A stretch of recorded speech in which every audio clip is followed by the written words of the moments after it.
Welcome to another edition, a great edition of Talking with Kevin and Friends and the People You Should Know. This episode is brought to you by RMK Productions and the 10 United Podcast Network. Our mission is very simple. We want to tell stories that uplift people, inspire, share experiences and perspectives using the framework of teaching, learning, and modeling. Our purpose is very simple: it's hope. This episode is extremely special because I am showcasing 100 of my closest friends and people within my circle that are highly effective people that have secrets to their success. And so we're going to tell their stories and we're going to find out their secrets because everyone has a story to be told. Some have turned hardships into triumphs. They've created a framework around their day-to-day lives that basically enhance their lives. And sometimes many of them have touched other people. This podcast will reveal the secret of a young man that is extremely successful. Not many of us get a chance to live out our dreams, and not many of us even talk about our dreams. And today we're going to learn the lessons from a young man that he calls himself Austin from Boston, Mr. Austin Huffman. He is the founder of Technology. How do you say this? Valtronics Design. Is a custom manufacturer of, that little thing underneath your car that you call a muffler. We call it an exhaust system. And when I talk about being loud and proud, this man has put an exclamation point on the sound of your car. Austin, thank you and welcome to Talking with Kevin and Son. How you doing? I'm good, man. I'm good. Thank you for the great introduction. I'm very excited for this. Man, let me tell you, at 24 years of age, you know what I was doing? I was trying to make another NFL team, trying to get my butt broken into, where you were taking a hobby and making it a dream. I looked at your backstory before all this began. You were making a lot of noise, and your mother was complaining about what you have done. You have experienced some of the dream experience when it comes to automotives. You have been a fan of automobiles since you were a young child. You have driven some of the most exotic cars in the world and owned some of those. And now you are the founder of a company that is a seven-figure company with a team of highly excitable young people making your dream come true. Tell us about how did your story begin? That's a very good question. So the story began, I'll even bring you back to the first time I ever got acclimated with cars. I remember I was on a family trip.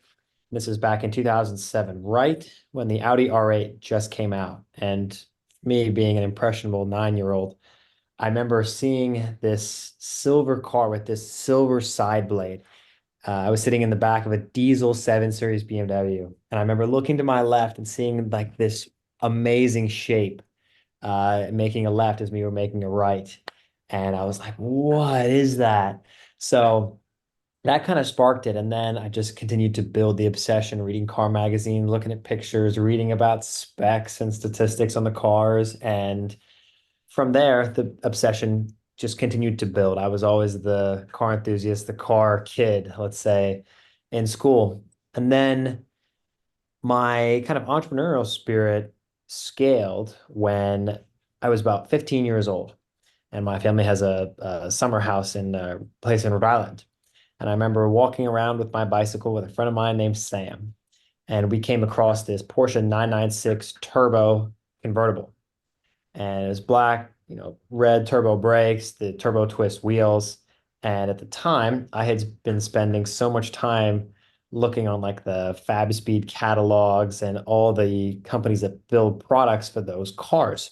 I happened to see the owner outside. He was doing something with a child seat. And I walked up to him and I said, "Hey, I noticed the stance of the car. Do you have spacers, or did you make a different set of turbo twist wheels?" And the guy looks at me like, "What did you say?"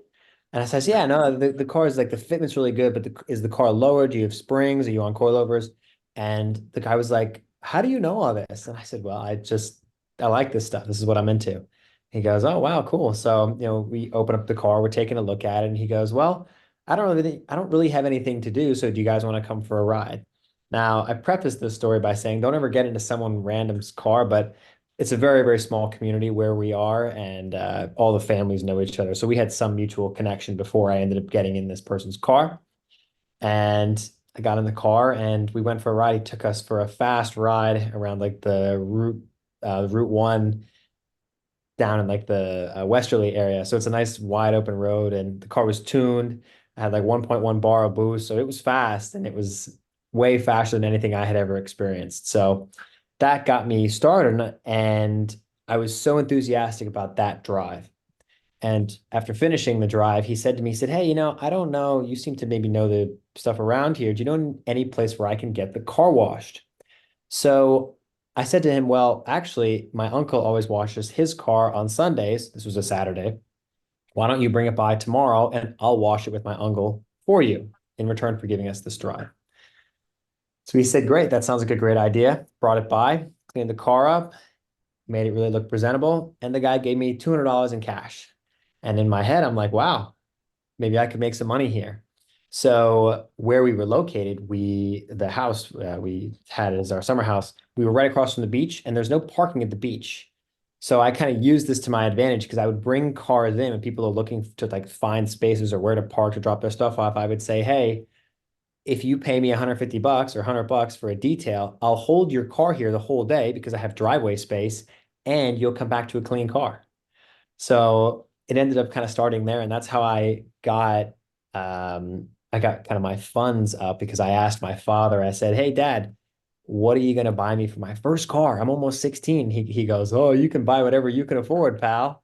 So that was a really, really good learning lesson because I had to figure it out myself. And as we continued this conversation, Kevin, one of my big secrets to success is just figure it out. That was one of the big things that I was taught very young, but ended up getting some money together. And then when I turned 16, I was able to get my license. I bought at the time, which was my dream car, which was a black on red BMW 335. I spent every dollar I'd ever earned on this car and immediately decided that it needed to be louder and faster, all the jazz, to the horror of my mom. And I remember, and I'll never forget this to the day I die, my mom comes running down as I started the car to go to high school because our school would start at about 7 a.m. Started the car at like 6 a.m. and it's just, bah, it's so loud. And she comes screaming. She's like, "You either have to sell the car or make it quieter." And I said, "Well, those are two kind of lame options. Making it quieter is definitely more lame. So what do I do?" With that platform, I ended up engineering a valved exhaust for that particular car. And we put it out on YouTube. It ended up getting a bunch of hits on a YouTube channel called Tedward. And after that, people asked me on Instagram because my Instagram was tagged in the video. People were like, "Hey, I want to buy this. Where can I buy this? How do I buy this?" And I said, "Well, in the video, I just explain how to do it." They said, "No, no, I don't want to do it. I want to just buy it." So again, that was another light bulb that hit. I said, "Well, maybe I should sell these." So it started with that car. I had that car for a while. When I went off to university, I had a different version of the same car. The university, Lehigh University, is where I went to school. They got me into the entrepreneurship program, helped me set up the LLC, and helped me all get started I was about 19 when this all began, 19, 20. And we did that car first. I sold that car and bought an E92 BMW M3. And then I made an exhaust for that. And then I had a BMW E46 M3, working on making an exhaust for that. And it just kept scaling from there. People would ask me, "Hey, I've got this, I've got that. Can you make an exhaust?" And that's kind of where it began. And now we do exhaust for over 150 makes and models. And then we have a universal product that can go on literally any vehicle that you can adjust the exhaust sound on the fly. I have a Ram TRX that has like free flow race pipes. It's like a NASCAR. It is utterly ear shattering. You could wake the dead with the valves open. With the valves closed, the truck sounds like it's bone stock. So I've really realized that the real value in what I provide is being able to get it to those who it can actually make a difference for their life, because these exhausts have existed for a while, but no one has put it in a price category where it is attainable for everyone. And I've got some really high aspirations and I've got some serious cars I want to buy. And I got a lot of work to keep working on before I get there. So that's kind of a little bit of the background of the story of kind of how all this stuff began. You do know, listening to your story, especially someone I'm a little bit older than you. You are a freak of nature because most young people um, has they have aspirations in order just to look at their cell phones and see what's happening on the social media and whatever.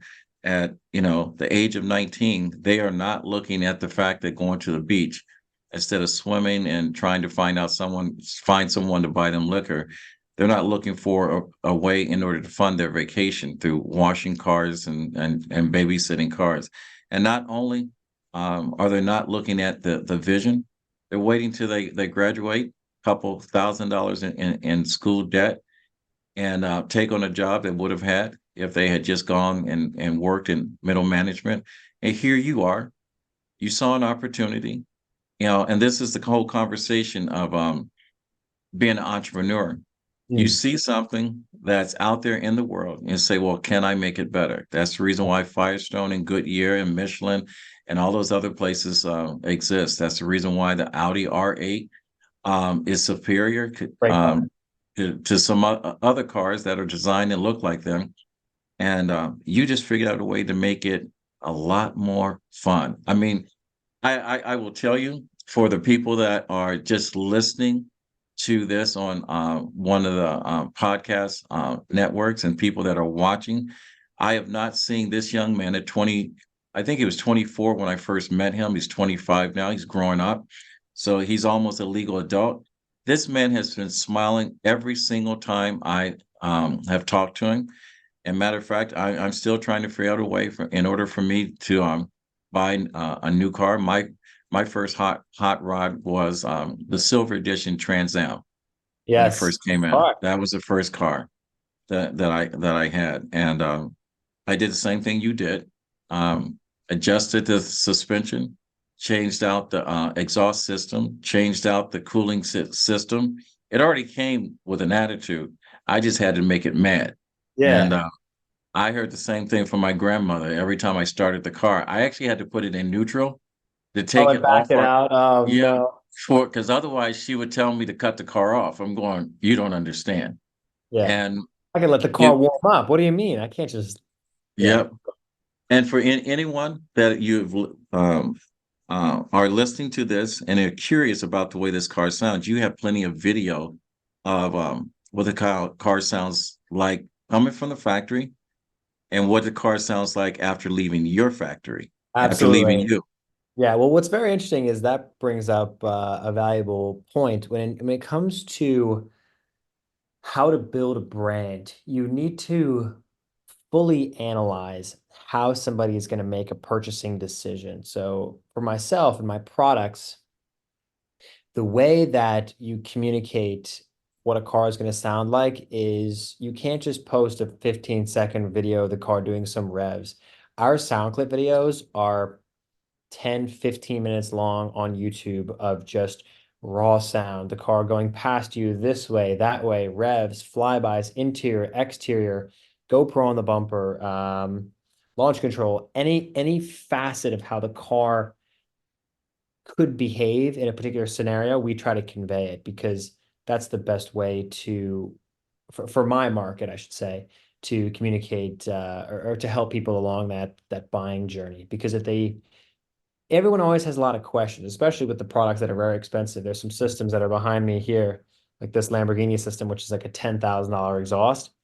Right. No one's putting down $10,000 if they have no idea what the car is going to sound like. So that's a really interesting thing for me to figure out because if we were going to pull as much sales as possible, people needed to really understand how their car was going to sound before and after.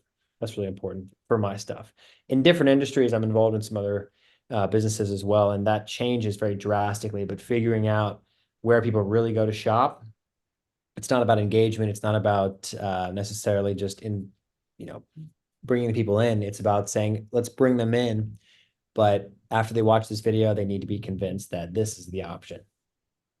Now, as a 25-year-old, I'm going to keep harping on that because I am just honored and thrilled to know you. You're a freak of nature. I'm going to tell you that. You're a freak of nature. I've seen you work out in the gym. You're a freak of nature. I'm going to say that. When you talk about being enthusiastic about your product and where you want to take your company. I'm going to say it again. You're a freak of nature. You're not normal to be this young. You have great vision Thank you. um, at such an early age. Um, but you talked about building a brand. And one of the things is, everyone always talks about when you start a company, who's your customer? How did you find your customer? How did that start? How did that mindset work? So I'll take it in two different steps. The first is when I was still at Lehigh and figuring out who my customer was there when I had the first product. Quite frankly, for anybody who's listening to this who wants to start their own business, a good place to start is if you are the best customer for the product that you want to engineer. The reason for me is because I had that problem that I had to solve. My mother, God bless her, still does not like loud cars to this day, even though I've tried. But that was the thing is I was the perfect consumer for the product that I wanted to engineer. And I found out that I put the problem out there and kind of illustrated what the objective was and found out that a lot of people had the same problem and actually happened to have the same car. So because of that, I ended up being myself the perfect consumer. And then through some free advertising through Instagram and some other channels, putting it out on the forum, stuff of that nature, I was able to find some people who were those similar type people like me who wanted this kind of bolt-on valved exhaust configuration that made it easy for you to control how loud the car was. Because the car that I had, that BMW, is a very heavily modified car, especially nowadays. So for anybody who wanted to have the car noisy, but they lived in an HOA, they have neighbors, whatever, they had the same problem. Nowadays, the customer has shifted because we don't just make that kind of lower end product anymore. We make some really, really high end stuff. And finding those people, you need to have incredible brand presence. People don't buy what you do, they buy why you do it. And if I can illustrate in my videos, hey, you have this BMW, you have this Porsche, you have this Lamborghini. Your reason for purchasing this vehicle was probably because it's a toy and you decided not to buy a Kia or something because you wanted to have a particular type of experience. My job as the product provider is to increase that engagement and improve the driving experience. So finding those people and illustrating, hey, this exhaust option is best for you, and here's why, that really helps. And then from a sales perspective, in the videos, we talk about two things. First, the fact the system is very expensive. If you want to compromise, don't buy our stuff. The second thing is, if you're looking for the ultimate engagement and having that flexibility and having no compromise, this is the system to buy. And I find a lot of the times the best sales tactic is to almost talk people out of other systems instead of trying to talk them into yours. Because someone will say, I want this for whatever reason. It's like choosing tile for your house or something. If someone says, well, actually, if you choose this tile, it's going to clash with the walls. So you're getting talked out of it. But instead of saying, oh, well, actually, you should do this color because if you talk them out and then reverse and actually pull out what someone's really trying to experience, it really helps that sales process. I'm also glad that you are your first customer. But Excuse me, sorry. that's okay. I'm just making sure I wasn't going to lose you. Like I said, I'm glad you're your first customer because no one wants to buy something you don't want to own. Exactly. Yeah. Yeah. The other thing, we all have that one dream car. You've been in a lot of cars. You've done some things in cars that most people dreamed they could do and with control. What's the one car that you have not been able to put your system on that you dream to have it on? Good question. And it's actually my dream car, of which I hope to have in like the next year or so, is a Porsche Carrera GT. The reason why the car is so special to me is a couple of reasons. The first is I my background and enthusiasm for cars goes beyond just liking cars. It's honestly a diagnosable medical condition, my obsession with cars. So because of that, the car that really inspires me has to have all the bases for what I like, which is manual transmission, high revving, naturally aspirated engine, incredible dynamics, lightweight, just incredibly raw, pure sound that can be tuned, obviously, but through the factory. A naturally aspirated, high revving like Porsche Flat Six or the V10 that's in this particular car is just a musical instrument out of the factory. And then with the bright exhaust, you can really tune that further. So that is my ultimate dream car. They're really expensive. They're like $2 million. But the reason why that car is so special as well is not just the criteria that it fulfills for my interest as a driver, but I remember growing up, this car is probably 2004, 2005. I remember growing up as I was building the obsession and looking at this car and seeing it in the magazines and throughout like the early 2010s, you'd see the car spotted on like just terrible VHS cameras and stuff. And I remember that. So that's why the car is so special to me. And it's also another reason why the Audi R8 was very special to me. I actually ended up owning one. I bought one as my graduation gift when I graduated university. And I had the car for a while. It was a little boring for what I wanted from out of the car because I bought an automatic one and it just wasn't for me ultimately. But I've learned now what is it that I value out of the driving experience. And it's definitely that raw engagement. I want a car that's like trying to kill you, uh, which is for a lot of people, they would be like, why would you want that? And I said, that's the type of enjoyment, the type of thrill ride that I want to experience is a car that just looks back at you and goes, I'm going to hurt you. But if you know how to control it well, then it rewards you. You sound a lot like me. I do one stupid thing every single year, which most people would say you're trying to kill yourself, but I try, my goal is at 65 to do one simple thing that I say stupid thing, something extreme that other people won't do. And with that, and I'm going to go back and segue back. You do know you're on a show that um, people that follow me are high action people. I've had five people to this day that mentioned their one dream, and five people have had that dream come true out of the over 200 episodes that I've done. And this is year number 12 out of 100 of these special episodes that's talking about the keys to their success. So don't be surprised because I'm going to make sure that someone at Porsche sees this video because I know what they do Excellent. in Canada and whatever. And I've watched all of the Motor Trend cars with Ken Diggett and everybody else and how they modify cars. And they're going to call you. I look They're forward going to to call you. All right. when I have the So car as well. I look forward to, I'm excited to put out some cool Instagram and YouTube content about my glorious escapades with that car. I'm looking forward to it. well, I'm looking forward to seeing it. How come you haven't secretly modified your mom's car yet? Oh, wow. That's a really good story. Okay, so I haven't her current car. Um, but I'll take us back. My mom bought a right when they came out, she bought a Porsche Macan, and we did the whole specking it out and we did the whole jazz. She's a anesthesiologist and wakes up every morning at 5 a.m. and gets home at like 6 p.m. She's a absolute hustler. She's the best. And she always would have Mercedes. And this was in 2014, 2015, when we ended up getting that car. I was, 16, 17. I was getting my license at the time. So she got this car and we did the whole thing. We spec'd it out. And the one thing that she didn't like was the fact that the exhaust tips were kind of like a dull aluminum color and she wanted polished exhaust tips. So I took it upon myself to make that happen for her.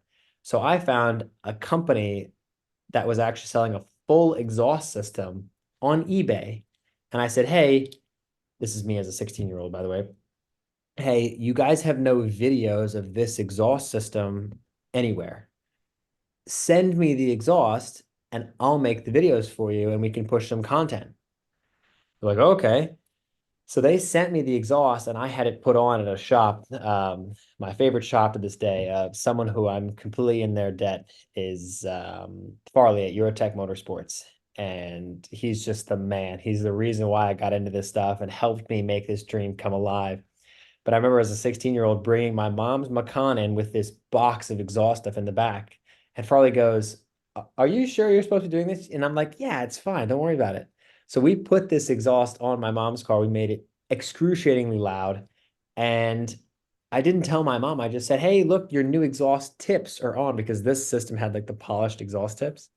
Mhm. And I didn't tell her. And she was like, Austin, the car is so loud. Why is it so loud? And then I told her, I said, well, the only way to get the polished tips was I had to get you a full exhaust system. She was like, what did you do? And I showed her, and she said that I needed to take it off immediately and that I needed to pay for all the installation and everything myself. And I said, I guess I deserve this one, don't I? She said, damn right you do.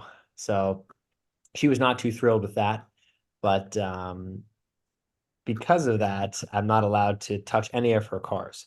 But it did come full circle, because she had her last name actually is Ferrari, although mine is Huffman, following my father. Her last name is Ferrari, and she had always wanted a Ferrari. So about 2 years ago, we kind of started the investigation process of trying to get her one, and I ended up finding a white Ferrari California T that I got for her. And I remember opening up the garage door and having her see it. It was great. The reason I say this is because she said, hey, the car is really loud and I need it to be quieter. And I said, well, if you make it quieter, the twin turbo V8 is not going to breathe. So you have to, I'll build you an exhaust. So actually, we ended up building a full exhaust for that car with sport cats and an X pipe and everything. And it really sounds good. But when you close the valves, it sounds like it's bone stock. It's really, really quiet for her, so that she can enjoy it with the valves closed. And then when I happen to drive it, I can crank the valves open and have a great experience. So that was one time where I did get her good graces to modify the car. And is she a descendant of Ferrari? So it's a convoluted family history, but I don't ever tell anybody this because no one believes it. And we've had to go really through ancestry.com to get the confirmation. But her great great grandfather's first cousin was Enzo. So there is some family lineage there. We don't, the ties are very, very thin, but Mhm. there is some blood there. And maybe that's why I'm so medically obsessed, as you can tell. You were born, it's in your DNA. But I also know that every entrepreneur, you cannot do this alone. You have assembled an amazing team of experts that help you develop, support, keep you motivated, I believe. Tell me about your team, and please list them by name. Yeah, so sure. Uh, Start with the marketing. Brandon, who's actually on the other side of this wall here.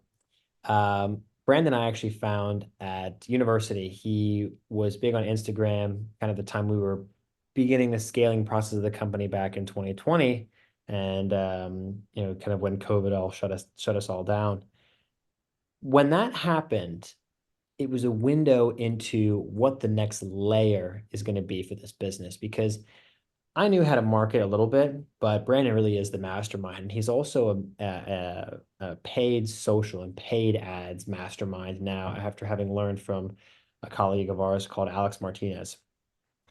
Brandon learned everything, social media marketing, emails, SMS, learning how to get paid social, learning how to do advertisements, learning how to put, the money into Facebook or Google and get the money out.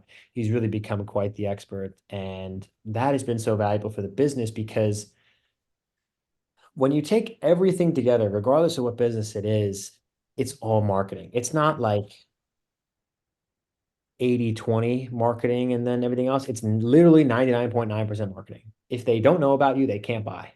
So that has been extremely instrumental in scaling the business.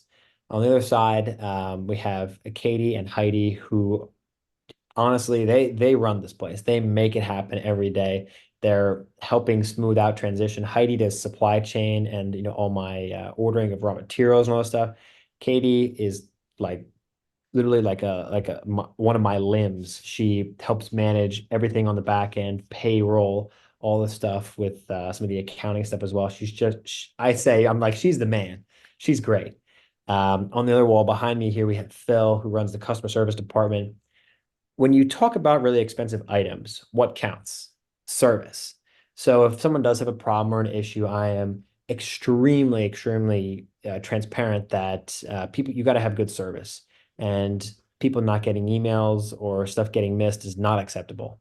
And I'm very clear about that because think about if you were on the other side and you just purchased a $5,000 exhaust and you're having problems, or what is it? People need to know that we are there to support them, because if we're not, why buy? Because no one has any trust. So that's really good for brand trust.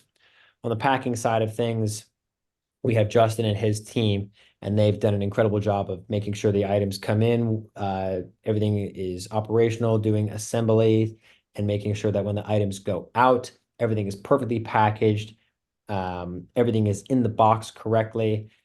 Again, if you're shipping out a very expensive system, you don't want to get to the shop. Oh, you're really excited. And then boom, you open up the exhaust and it's either the wrong system or the wrong tips or something. So that is not acceptable either. So we've worked real hard to improve that process and make it real nice and streamlined. So that's been really important. And there's on the media side as well, Shane and his team doing filming, and Phil also does a phenomenal job with filming as well. I talked about those videos. Those videos have got to be top notch, because if they're not, you might as well not even make the video, because people aren't going to buy. Those videos are the only thing. They are the key to making people want to purchase, because with that, you're able to institute buyer behavior. If someone wanted to reach you or to buy your product, how do they reach you? So the best way is to reach us through valvetronic.com. If anybody has any questions about any particular exhaust system, they can reach out to my team there. And if anybody wants to build something really custom, we can. It's going to be expensive, but we find a lot of people are using our new universal valve mufflers on everything, and they're building their own systems, and they're getting creative on their end and working with fabricators and exhaust shops to build their dream exhaust with valves, of course, that they can control the sound when they need to. You do know you probably already have this. You probably need your own podcast to Really? tell your story, to keep updated, because I know the company is going forward. You're going forward with some other things. Where's the future of this company? Good question. So to answer that question, it's interesting because the answer is kind of twofold. The first is whenever I meet entrepreneurs, I can tell immediately if it's their first business or their second through 99 business, whatever. But I can always tell if it's someone's first business, because someone's first business, they focus on the box, they focus on the product. Second time entrepreneurs, they focus on the distribution. They focus on getting the product out there, having the right partners, getting in front of it in front of the right people in marketing.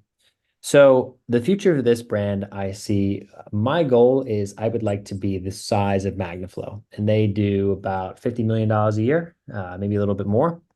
And I see that definitely being possible, because from what I see, the ICE, internal combustion engines, those cars, the ICE cars are going to be around for a lot longer than we may think. Electric cars are very cool, but the cars themselves are great, but there's a lot of infrastructure problems. Even in building this building here, trying to get power to the building and trying to understand what real usage of power is. If we take tractor trailers for a good example, the amount of energy needed to run like an electric semi truck is just absolutely outrageous.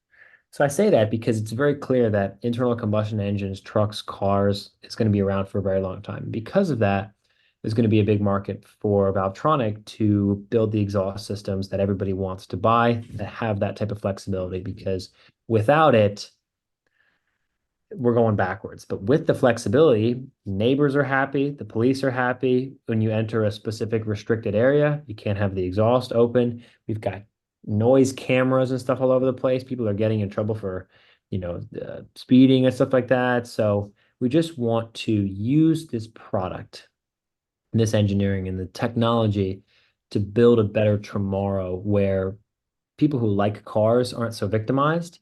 Because I mean, I see it all the time. If I drive through a neighborhood or something with the valves open, everyone hates me. They want to throw stuff at you. They're screaming at you in the street. Not me. I want to find out what you got.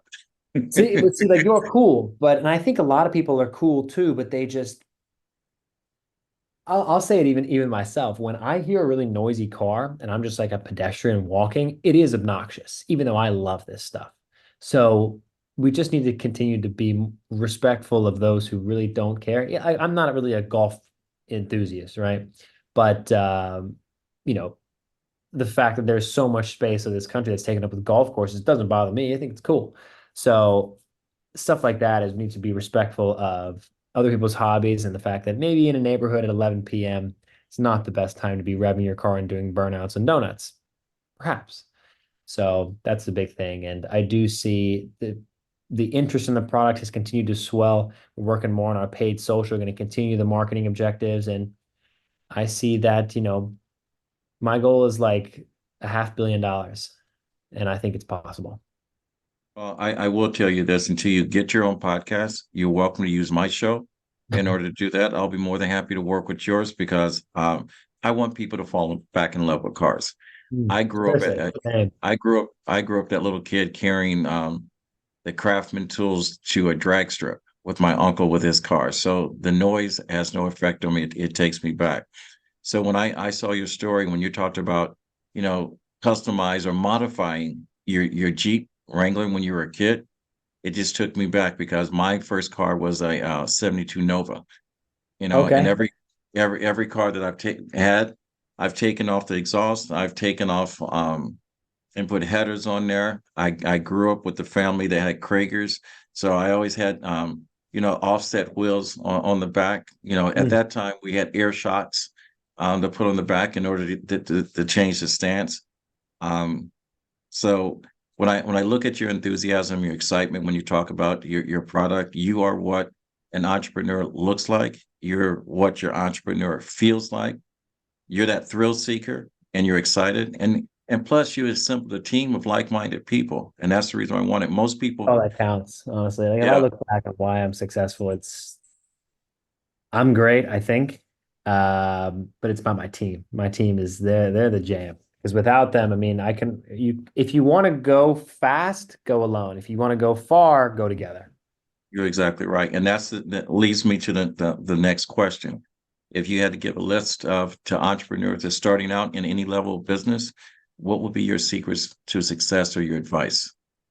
Okay. The first secret is this. Um, be obsessed.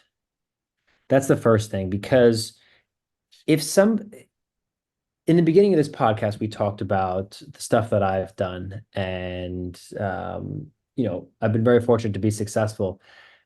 I don't think it's necessarily a consolation prize because I spend every day and every hour of my day thinking about how can we be better?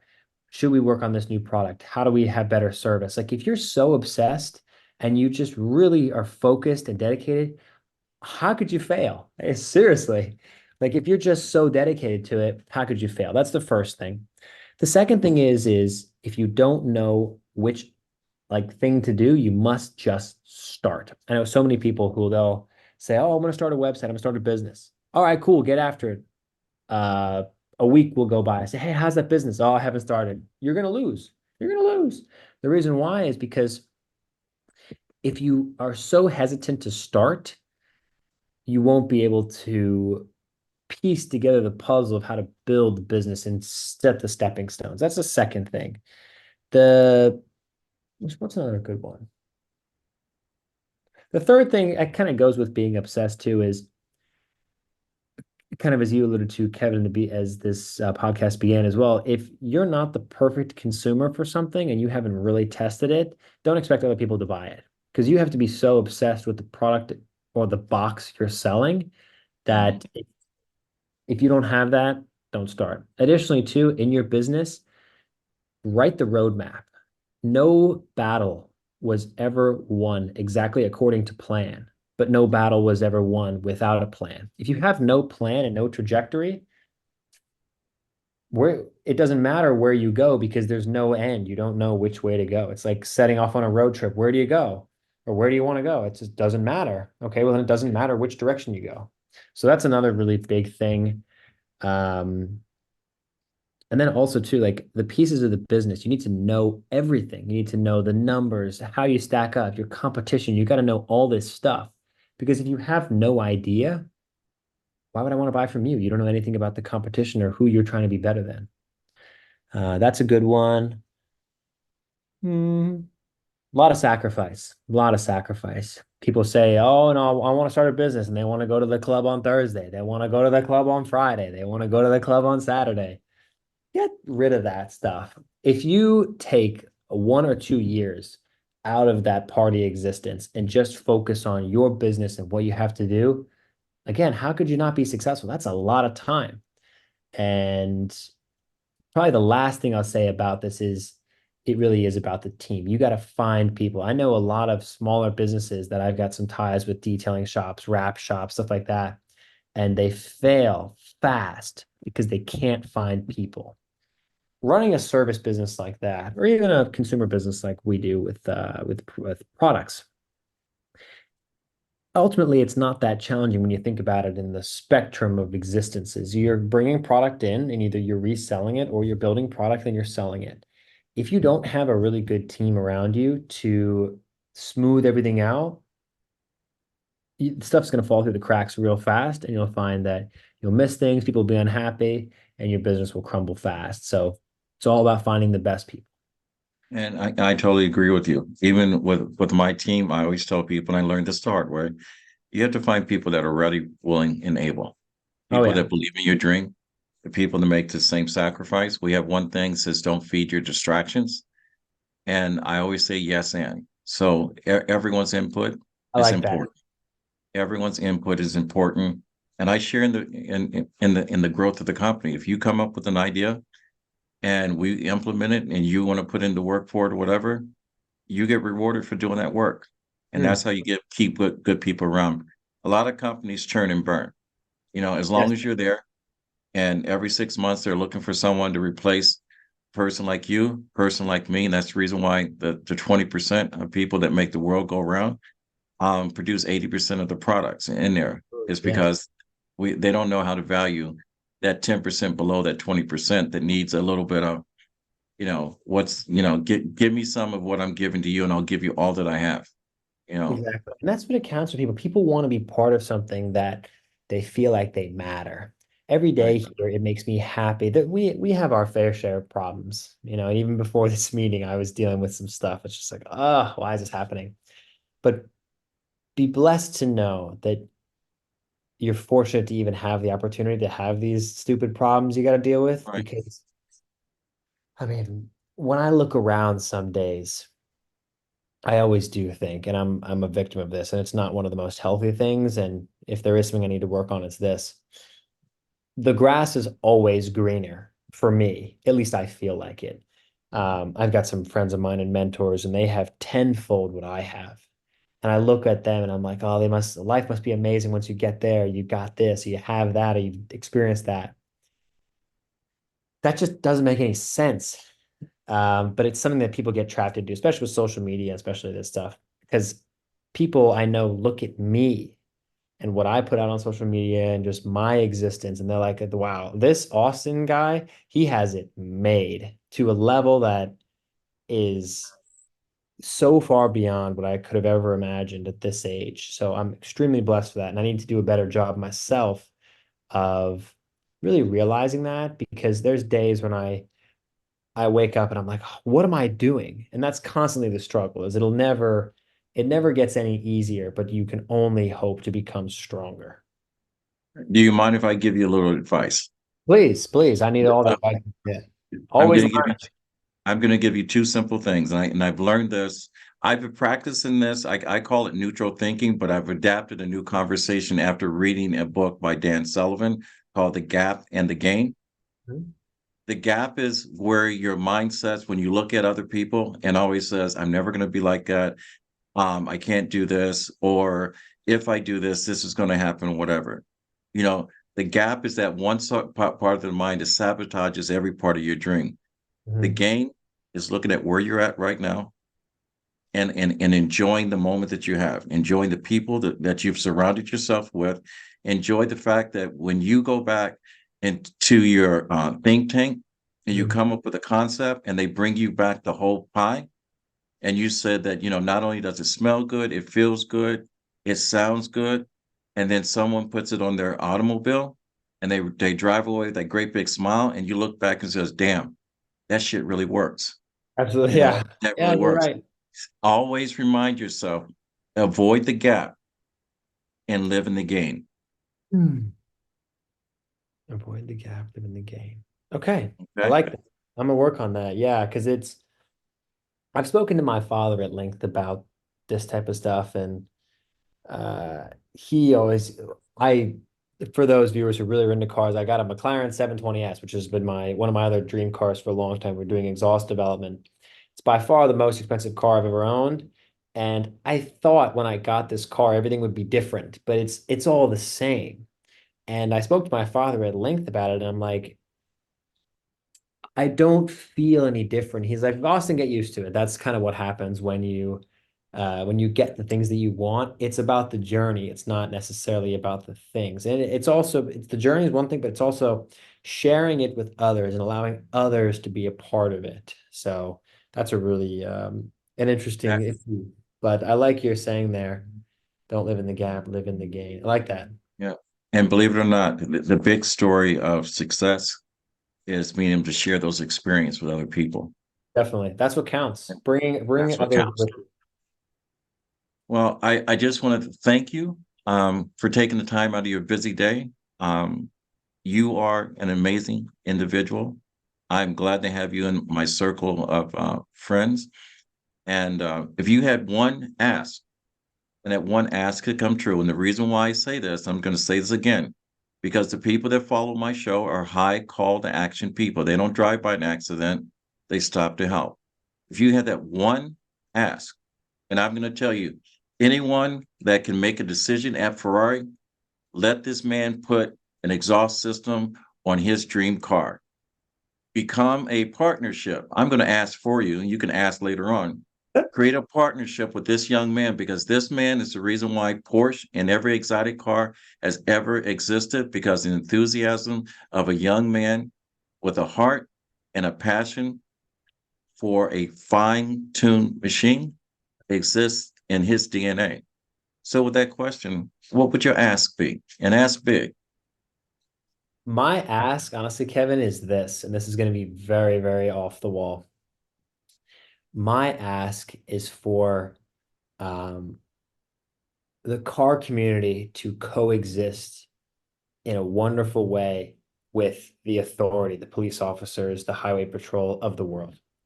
The reason why is because when you look at what's really dangerous on the road, you've got your speeding and that type of stuff, which is really dangerous. But substance abuse and other things, and people on their phones, and that sort of stuff is really dangerous. I've gotten myself in some serious trouble driving on some open roads with no one else around real fast and in a manner that would not be acceptable for the street. So much of this life, when you're a police officer, is discretion.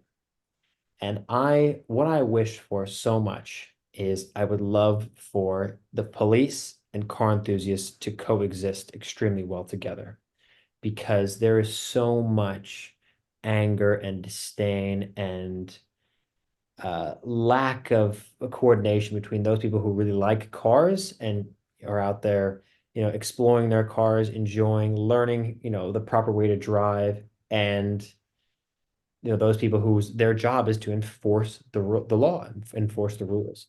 And so I drive some really fast cars on the street for my business, and so much of my existence is concerned that one day I will come around the corner and I will get in so much trouble because I get a speed trap or whatever that I will lose my license and I will lose my ability myself as a trained professional driver to operate a vehicle on the street. And so that is a risk in this life. And this is a really long conversation. We can talk about this for hours, but that is my ask. My ask is, and I'm working on it myself of trying to get car communities together and have cars and cops together where everybody comes together. Because a lot of police officers that I've met, they're into cars. They love cars. They're enthusiasts themselves. I have so many police officer friends. They got Mustangs, Camaros, they got all sorts of stuff. And I think the community just has a very unfortunate way of looking at the police and looking at what their job is because no one understands, what the police have to go through. So that's just honestly, that would be my ask. And I have so many monetary goals and stuff, and cars I want to buy, and I'll have them, and that's great. But I just hope that throughout this business and all the other ones that I get involved with, I can make a difference for something that's going to really outlast me, which is what I hope to inspire with this. And I do hope your ask comes true because we do have a lot of very good officers um, in blue, men and women in blue, and however anyone else in blue has wants to be identified. I hope that somewhere between Pennsylvania and New Jersey, there is a track association will let you test your product on their track. I have an airstrip now, so I'm in good Okay. shape myself, but I just hope for others. Like kind of going off that, I've got this guy. He runs a very, very popular Instagram page here in the Philadelphia area, and he You can throws name car it. meets. Huh? You can name him. His name is Will. And he throws these car meets, and they're really, really great events. They've got thousands of people who show up, but it's always a battle between the cars that arrive and the police because the police they swarm the place, they lock everybody in, no one can get out. It's an absolute mess. And I told Will, I was like, Will, you need to go to the precinct and make friends with the police and build some connection here because if they don't know who you are and you just show up in a parking lot, they're obviously gonna tell you to get the hell out of there. But if you said, hey, I want to have a sanctioned event, I want it to be safe, I'd like to have officers on duty to help me with this, we can have a safe, nice, and nice event. That's the way you do it. You do it respectfully, and we help build a better tomorrow for the car community. Is that the car club? I forget the name of that meets every Saturday. There's a bunch of them. This is actually called Filthy Meats. Okay. And I've always kind of said this as well. I go to car meets all the time because I like it. I like walking around, I like looking at stuff, meeting people. But you attract a certain type of person who perhaps is maybe not the most respectful to these Right. types of events because they see it's mob mentality. I'm gonna rev, you're gonna rev, everybody's gonna do burnouts. It's like that type of stuff really frustrates me because people could just be respectful. We could have really nice existence together, but people aren't. So that's a little bit of a frustration of my life that I deal with. But I just hope that for the future we can build a better tomorrow for that. Austin from Boston, Mr. Huffman. I'm impressed beyond words. I'm proud to be in your circle of friends. I'm definitely going to get a car in order to have that exhaust on my car. Yeah. I do have a custom made 350Z that I've worked on, and I'm going to talk to you about changing the exhaust. I've got to find someone to put it on. I am so proud of you. Thank you. I hope the world is proud of you. I hope that you've inspired a whole nother generation of entrepreneurs, both young and old, both male, female, or however you identify yourself. I am proud of you and your team. I'm proud that you realize you can't do this alone. I'm proud of your mother, at least experienced the The exhaust best. firsthand.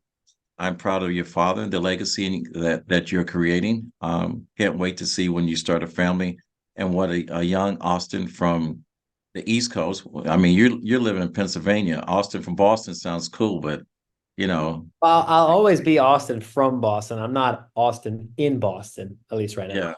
that's all right. But to my listeners, I hope you enjoyed listening to this conversation. I hope you've been inspired by this conversation. I hope you've been motivated through his enthusiasm. And I hope that you've made a list of what it takes to be an entrepreneur. For those of you that are tuning in to talking with Kevin and Son for the first time, you can go to our YouTube page at RMK Productions. Oh God, I got your company, RMK Productions and Network on our YouTube page. If you want to be a guest on the show and you have someone with a story to tell, go to info@rmkproductions.org. But I just want to thank you. I want to thank my listeners. My grandfather always said that when you get to a place in life, you can help someone else. It's your duty to do so. He said, reach one, teach one. And with that said, we'll fade to black and we're out. Thank you. Thank you.